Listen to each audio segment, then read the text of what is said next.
சீரியல்களின் full எபிசோடுகளை Sun டிவியில் ஒளிபரப்பான உடனே எக்ஸ்க்ளூசிவாக சன் நெக்ஸ்டில் மட்டும் ஃப்ரீயா பாருங்கள். பூர்ணி, ஒருவேளை அவங்க கோவத்தில் அடிச்சதாவே இருக்கட்டும். ஃபேமிலிக்குள்ள ஒன்னா பிசினஸ் பண்றீங்க, ஒரு ஃபேமிலி சண்டையில கோவத்தில் ஏதோ பண்ணிட்டாங்கன்னு வச்சுக்கோங்க. ஏன் இத கம்ப்ளைண்ட் கொடுத்து பெருசாக்கணும்னு நினைக்கிறீங்க? உங்களுக்குள்ள பேசி ஸ்மூத்தா போயிருக்கலாம்ல. சார், என்ன சார், நான் அவங்கள அடிக்கவே இல்லன்னு சொல்றேன். நீங்க என்ன பேசி தீர்த்துக்க வேண்டியதானு சொல்றீங்க? சார், அவ பொய் சொல்றா சார், அவ பொய் சொல்றா. அவ தான் அடிச்சா. முத்து, உங்களை அவ அடிச்சாலா இல்லையா? ஆமா, நல்லா அடிச்சிட்டாங்க சார். பூர்ணி, இப்படி பொய் மேல பொய் சொல்லி அடிக்கிட்டே போகாத.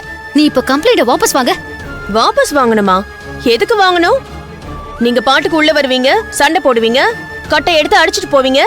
நான் ஏன் கம்ப்ளைண்ட வாபஸ் வாங்கணுமா? அதெல்லாம் ஒண்ணும் முடியாது. சார், இப்ப நீங்க இவங்களை அரெஸ்ட் பண்ணுவீங்களா இல்லையா சார்? இருங்க இருங்க சிந்து, உங்க மேல கம்ப்ளைண்ட் கொடுத்துருக்காங்க. அதனால நீங்க ஒண்ணு பண்ணுங்க, நீங்க ஸ்டேஷன் வரைக்கும் வாங்க. என்கொயரி பண்ணிட்டு அங்க வச்சு என்னன்னு டிசைட் பண்ணிக்கலாம். செவந்தி, நீங்க சிந்து கூட்டிட்டு ஸ்டேஷன் வந்துருங்க. சார், என்ன சார், கம்ப்ளைண்ட் கொடுத்திருக்கேன் நானு. நீங்க பாட்டுக்கு எதை கூட்டிட்டு ஸ்டேஷனுக்கு வந்துருன்னு சொல்றீங்க? உங்க வண்டி எதுக்கு சார் இருக்கு? உங்க வண்டியில கூட்டிட்டு போங்க. பூர்ணிமா, நீங்க அவங்க மேல கம்ப்ளைண்ட் தான் கொடுத்துருக்கீங்க. அதை விசாரிக்க வேண்டியது என் கடமை, புரிஞ்சுக்கோங்க. அவங்கள என் வண்டியில தான் கூட்டிட்டு போகணுங்கிறத நீங்க சொல்லக்கூடாது. செவந்தி, நீங்க கூட்டிட்டு வாங்க. அதெல்லாம் முடியாது சார். அது எப்படி சார்? இப்ப வரேன்னு சொல்லிட்டு அப்படியே வராம ஓடி போயிட்டாங்கன்னா அப்ப அதுக்கு யார் பொறுப்பு? சார், நான் உங்க வண்டியிலே வரேன். இப்ப என்ன சார், போலீஸ் ஜீப்ல வரதுக்கு எனக்கு ஒன்னும் அவமானம் கிடையாது. நான் வரேன். செவந்தி, நீங்க வண்டி எடுத்துட்டு பின்னாடியே வந்துருங்க. நான் போறேன். வாங்க சார்.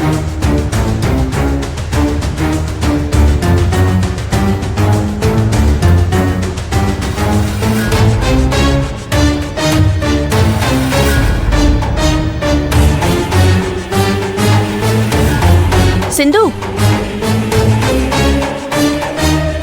நடிக்காத, சீக்கிரமே மாட்டுவ.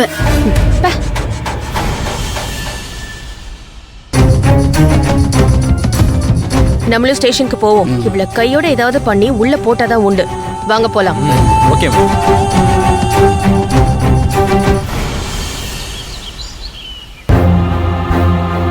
சார்.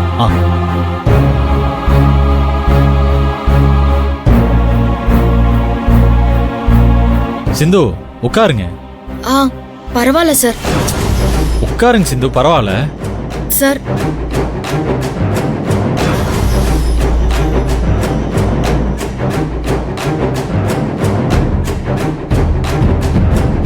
சிந்து, ப்ளீஸ் உட்காருங்க.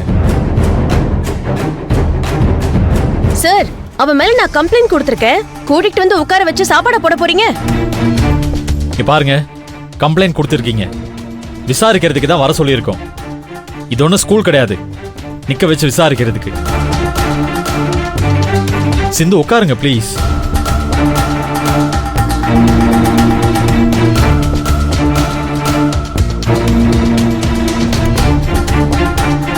சொல்லுங்க சிந்து, நீங்க அவங்க பார்ட்னர் தலையில் அடிச்சதா கம்ப்ளைண்ட் கொடுத்துருக்காங்க.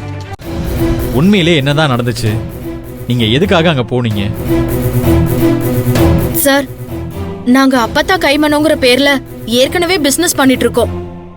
இப்ப புதுசா அதுல பிரியாணியும் போட்டுட்டு இருக்கோம். எங்களுக்கு ஆப்போசிட்டா வேணும்னே எங்க கம்பெனியோட அதே பேர்ல பிரியாணி பிசினஸ் ஸ்டார்ட் பண்ணிருக்காங்க சார். அது மட்டும் இல்லாம எங்க கம்பெனியோட பேரை இவங்க பேர்ல ரெஜிஸ்டர் பண்ணி வச்சிருக்காங்க சார். அது எங்களுக்கு இவ்ளோ நாளா தெரியல, இப்பதான் சார் தெரிஞ்சது. அந்த கோவத்துல தான் நானும் செவந்தியும் அங்க போய் அவகிட்ட ஏன் அப்படி பண்ணன்னு கேட்டோம். ஒரு நிமிஷம் இருங்க பூர்ணி, இவங்க சொல்றது உண்மையா? அவங்க கம்பெனி பேரை நீங்க ரெஜிஸ்டர் பண்ணிருக்கீங்களா? சார், அந்த கம்பெனியோட பேரை நான் ரெஜிஸ்டர் பண்ணி வச்சிருக்கேன். இவங்க அதை யூஸ் பண்ணிருக்காங்க, அவ்வளவுதான். அவங்களுக்கு தேவைன்னா அவங்க ஃபர்ஸ்டே ரெஜிஸ்டர் பண்ணிருக்க வேண்டியதானே? அதுக்கும் இதுக்கும் இப்ப என்ன சார் சம்பந்தம்? ஏங்க, அவங்க பேரை நீங்க எடுத்துக்கிட்டீங்கன்றதுனால தானே சண்டை போட்டுட்டு இருக்காங்க. அதுக்கும் இதுக்கும் என்ன சம்பந்தம்னு கேக்குறீங்க? சார், இவளுக்கு ஆரம்பத்துல இருந்தே செவந்தி மேல பயங்கர கோவம் சார்.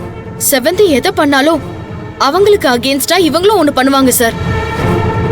அது இன்னைக்கு பிசினஸ் வரைக்குமே வந்துருச்சு. எங்க பேரை ஏன் யூஸ் பண்ணனா தட்டி கேட்க தான் போகணுமே தவிர அவங்க ஆளுங்க யாரையுமே நாங்க அடிக்கல சார்.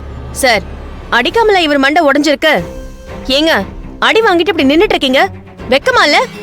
சொல்ல வேண்டியது தானே இன்ஸ்பெக்டர் கிட்ட. கேக்குறாருல்ல. சார் ஆமா சார், இவங்க 2 பேரும் வந்து பூர்ணிமா மேடத்தை தப்பு தப்பா பேசிட்டு இருந்தாங்க சார். எதுக்கு இப்படி பேசுறீங்கன்னு நான் நடுவுல பூந்து கேட்டேன் சார். பட்டுன்னு பக்கத்துல இருந்த கட்டையை எடுத்து மண்டையில அடிச்சிட்டாங்க சார்.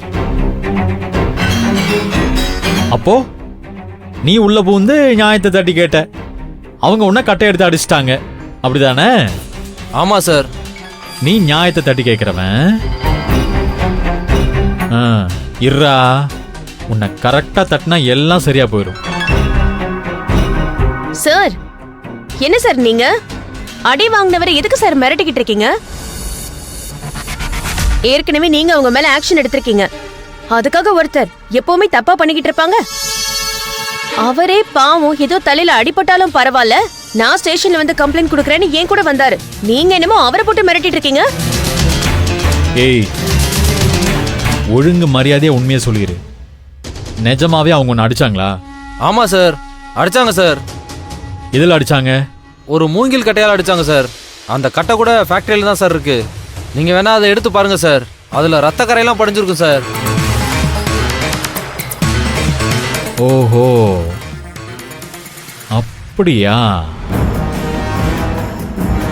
வாசன் சார், இவங்க ஃபேக்டரியில ரத்தம் படிஞ்ச ஒரு கட்டை இருக்குதான்.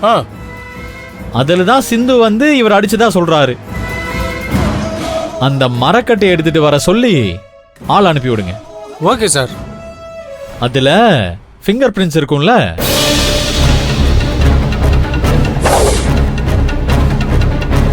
நாம அதை அனலைஸ் பண்ணி டீட்டெயிலா செக் பண்ணிடுவோம் யாரு ஃபிங்கர் பிரிண்ட்ஸ் அதுல இருக்குன்னு. சரிங்க சார். சார், ஐ விட்னஸ் நான் இருக்கேன். நீங்க என்ன சார் வேணும்னே கேஸ் அழிக்கிறதுக்காக ஃபிங்கர் பிரிண்ட்ஸ் அது இதுன்னு சொல்லிக்கிட்டு இருக்கீங்க? வாசன் சார், ஆளெல்லாம் அனுப்ப வேண்டாம், நீங்களே ஒரு 8 நேர்ல போய் அதை கையோடு எடுத்துட்டு வந்துருங்க. இங்க பதட்டம் ஜாஸ்தி ஆயிட்டு இருக்கு. Okay sir. அதை சீக்கிரம் எடுத்துட்டு வாங்க. இப்ப வந்துருவாரு. பூர்ணி,